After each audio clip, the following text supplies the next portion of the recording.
जय श्री कृष्णा। आप सभी का आपके अपने YouTube चैनल पर हार्दिक स्वागत है। रसपान कीजिए आज की कथा का। मार्कंडे जी कहते हैं, इक्ष्वाकु नाभा अरिष्ट नैषत नाभा प्रशत्र और दृष्ट यह व्यवस्था मनु के पुत्र थे, जो अलग अलग राज्य के फलक में इन सब की कीर्ति और यश बहुदूर तक फैली हुई थी।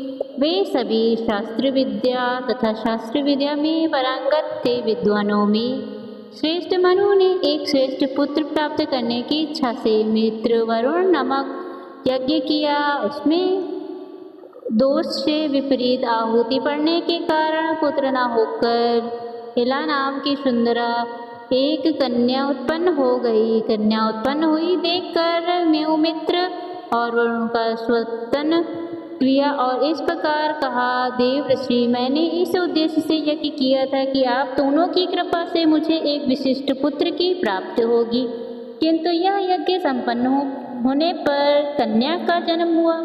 अगर आप दोनों प्रसन्न हैं और मुझे वह दे सकते हैं तो मेरी यह कन्या आप दोनों की कृपा से अत्यंत गुणवान पुत्र हो जाए। उन दोनों ने तथास्तु कहा, जिससे वही कन्या इला तुरंत ही सुकुन नामक पुत्र के रूप में बदल गई। मनु कुमार सुदीप ने एक दिन वन में शिकार खेल रहे थे।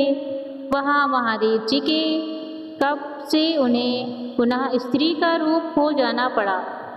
उस समय चंद्रमा के पुत्र बुध ने इला के गर्भ से पूर्व नामक चक्रवर्ती पुत्र उत्पन्न किया।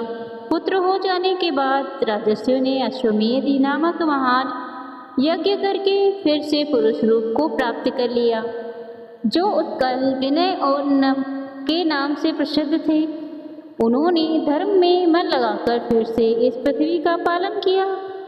रूप में थे तब उनके गर्भ से पूर्व का जन्म हुआ। पूर्व बुद्ध के पुत्र थे, इसलिए उन्हें राज्य का भोग नहीं मिला।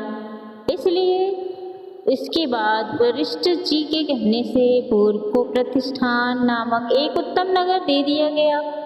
एक राजा थे जिनके पुत्र का नाम लभाटक था। उनसे अलग है, यौवन के आरंभ में ही उनकी दृष्टि एक वैश्य कन्या पर पड़ गई थी, जो बहुत ही सुंदर थी। उसको देखते ही नाभमन काम के अधीन हो गया।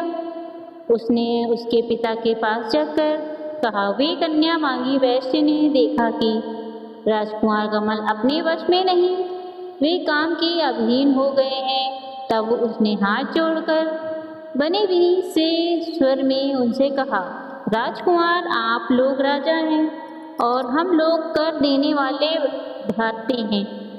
मैं आपके बराबर नहीं हूँ, फिर हमारे साथ आप वैवाहिक संबंध भला कैसे करना चाहते हैं?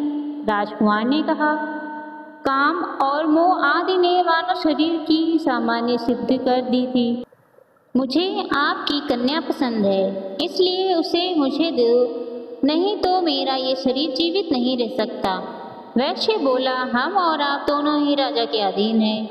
पहले आप अपने पिताजी से आज्ञा ले लीजिए, फिर मैं अपनी कन्या दूंगा और आप उसे विवाह करके ले जाइएगा। राजकुमार कहने लगा, गुरुजनों के अधीन रहने वाले पुत्रों को उचित है कि वे अन्य सभी कामों में गुरुजनों से पूछें, किंतु ऐसे कामों में पूछना ठीक नहीं। ऐसी बातें तो उनके सम्मुख मुख से निकालना भी कठिन है। कहाँ काम चर्चा और कहाँ गुरुजनों को सुनाना, ये दोनों तो एक दूसरे के विरुद्ध हैं। हाँ, अगर कोई और काम हो तो उनसे पूछने में कोई भी हर्ज नहीं। वैसे कहने लगा, ठीक है, आप अपने पिताजी से पूछें। तो आपके लिए यह कम चर्चा को शक्ति है कि तू मेरे लिए ये काम चर्चा नहीं है, इसलिए मैं ही पूछूंगा। वैसे के ऐसा कहने पर राजकुमार चुप हो गए। तब उनसे राजकुमार का जो विचार था वह सबके सामने पिता से क्या सुनाया। तब राजकुमार के पिता ने त्रिशिक आदि श्रेष्ठ ब्राह्मण तथा राजकुमार को भी महल में बुलाकर मुनियों से सारा वृत्तांत निवेदित किया और कहा, इस विषय में जो कर्तव्य हो उसके लिए आप लोग आज्ञा दीजिए। ऋषि बोले, राजकुमार, पहले तुम्हारा विवाह कन्या से होना चाहिए, उसके बाद यह वैश्य कन्या भी तुम्हारी पत्नी हो सकती है। ऐसा करने से दोष नहीं होगा, नहीं तो पहले ही वैश्य कन्या का अपहरण करने पर तुम्हारी उत्कृष्ट जाति चली जाएगी। मार्कंडेय जी कहते हैं, यह सुनकर नाभागा ने उन महात्माओं के वचन की अवहेलना कर दी, उसे अनसुना कर दिया और घर से निकल कर तलवार हाथ में लेकर वह कहने लगा, मैं रक्षा विभाग के अनुसार इस वैश्य कन्या का अपहरण किया है, जिसकी समर्थ हो वो इसे मेरे हाथ से छुड़ा ले। वैश्य ने उस कन्या को राजकुमार के चुंगल से में पड़ी देख त्राही त्राही करते हुए उसके पिता की शरण ली। तब राजकुमार के पिता ने क्रोधित होकर बहुत बड़ी सी आज्ञा को दी, दुष्ट नाभागा धर्म को कलंकित कर रहा है, इसलिए उसे मार डालो। राजा की आज्ञा पाकर राजकुमार के साथ युद्ध आरंभ कर दिया। नाभागा अस्त्रों का अज्ञाता था, उसने अपने अस्त्र शस्त्र को बहुत सारे सैनिकों को मार गिराए। राजकुमार के द्वारा की गई मारे जान का समाचार सुनकर राजा अपने सैनिकों को साथ लेकर खुद ही युद्ध के मैदान में गए। फिर तो उनका अपने पुत्र के साथ युद्ध छिड़ गया। उसमें अस्त्र शस्त्र के प्रयोग में राजकुमार की अपेक्षा उसके पिता ही बढ़ चढ़कर से इसी समय आकाश से अचानक ही परिवर्तनीय मुनि उतर पड़े और राजा से बोले, महाभारत, आपने अपने पुत्र के साथ युद्ध बंद कर दीजिए, अपने धर्म से ये भ्रष्ट हो गया है। पुरुष अपने वर्ण की कन्या के साथ विवाह ना करके जिस है जाति की कन्या के साथ विवाह करता है, उसे इसके वर्ण का वह भी हो जाता है। इसलिए आपका यह मंद बुद्धि पुत्र अब वैश्य हो गया है, इसका क्षत्रिय के साथ युद्ध करने का अधिकार नहीं रह गया, इसलिए अब आप युद्ध से निवृत्त हो जाइए।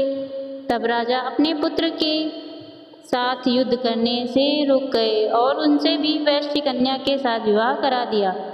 वैश्य को प्राप्त होने पर उसने राजा के पास जाकर, राजा, अब मेरा जो कर्तव्य उसके लिए आगे तपस्वी धार्मिक न्याय के लिए नियुक्त है, वे तुम्हारी कन्या के लिए जो भी कर्म धर्म के अनुसार बताए तुम इसका पालन करो। तब राज्यसभा में रहने वाले बाबा आदि मुनियों ने नाभा के लिए पशुपालन, कृषि तथा वाणिज्य यही उत्तम धन बतलाए। राजा के आज्ञा के अनुसार उसने भी वैसा ही किया। नाभा के फिर वैश्य कन्या से एक पुत्र हुआ जिसका नाम बाननंद था। मार्कंडेय जी कहते हैं, इस पृथ्वी पर विद्युत नाम के एक राजा हुए थे।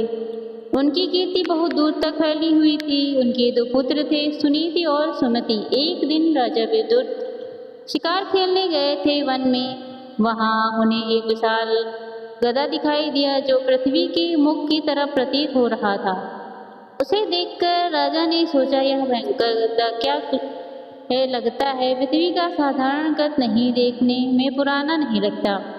उस निर्जन वन में इस प्रकार सोचते विचारते हुए राजा ने वह सुब्रत नाम के तपस्वी ब्राह्मण को आते देखा और पास जाने पर उनसे पूछा कि हे महर्षि, यह क्या है? ये गद्दा तो बहुत ही का ही है, इसमें धरती का भीतरी भाग भी दिखाई नहीं दे रहा। तब ऋषि ने कहा, राजन, क्या आप इसे नहीं जानते?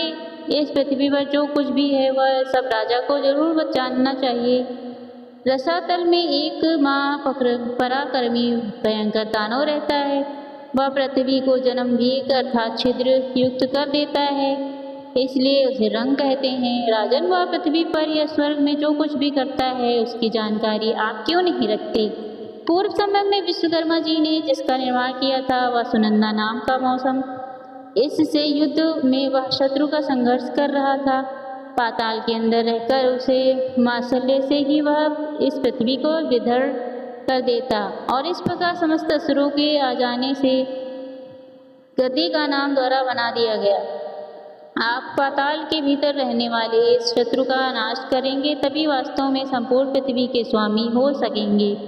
राजा उस मोजल के बराबर विषय में विद्वान पुरुष ऐसा कहते हैं कि अगर कोई स्त्री व मुसलदू उसे इस दिन निर्बल हो जाता है, किंतु अगले दिन वह फिर से पहले की तरह प्रबल हो जाता है। युवती की उंगलियों के स्पर्श से उसकी शक्ति के नाश हो जाने का जो दोष यह प्रभाव है उसे वह दुराचारी दैत्य भी नहीं जानता। राजन, आपके नगर के पास ही उससे ये पृथ्वी में छेद किया है, फिर भी आप निश्चिंत क्यों हैं? ऐसा कहकर ब्राह्मण ऋषि सूरज चले गए। वहाँ राजा ने भी अपने नगर में जाकर मंत्री से परामर्श किया और प्रजा के विषय में जो कुछ भी सुना था वह सब सुनाया। उन्होंने जल का वह प्रभाव भी स्त्री के स्पर्श से उसकी शक्ति छिन्न हो जाती है मंत्रियों को बताया। जिस समय राजा मंत्रियों के साथ परामर्श कर रहे थे उस समय उनकी कन्या गुणवती भी पास ही बैठी थी, सब कुछ सुन रही थी। उसके बाद दोनों के बाद प्रजन में सखियों से खड़ी हुई उसे राजकन्या को कुंवन में अपहरण कर लिया। यह बात सुनकर राजा के नेत्र क्रोध से चंचल हो गए। उन्होंने अपने दोनों पुत्रों से वन के मार्ग भली भांति जानते थे, कहने लगे कि तुम लोग शीघ्र ही जाओ, जानो निर्वया के तट पर गदा बना रखा है, इसके रास्ते से रास्ता में जाकर मुगावती का अपहरण करने वाले उस दुष्ट को मार डालो। हरे कृष्णा। आज का अध्याय समाप्त हुआ। इसके आगे का वृत्तांत आप सभी अगले अध्याय में सुनिएगा। उम्मीद है कि कथा आपको पसंद आई होगी। धन्यवाद।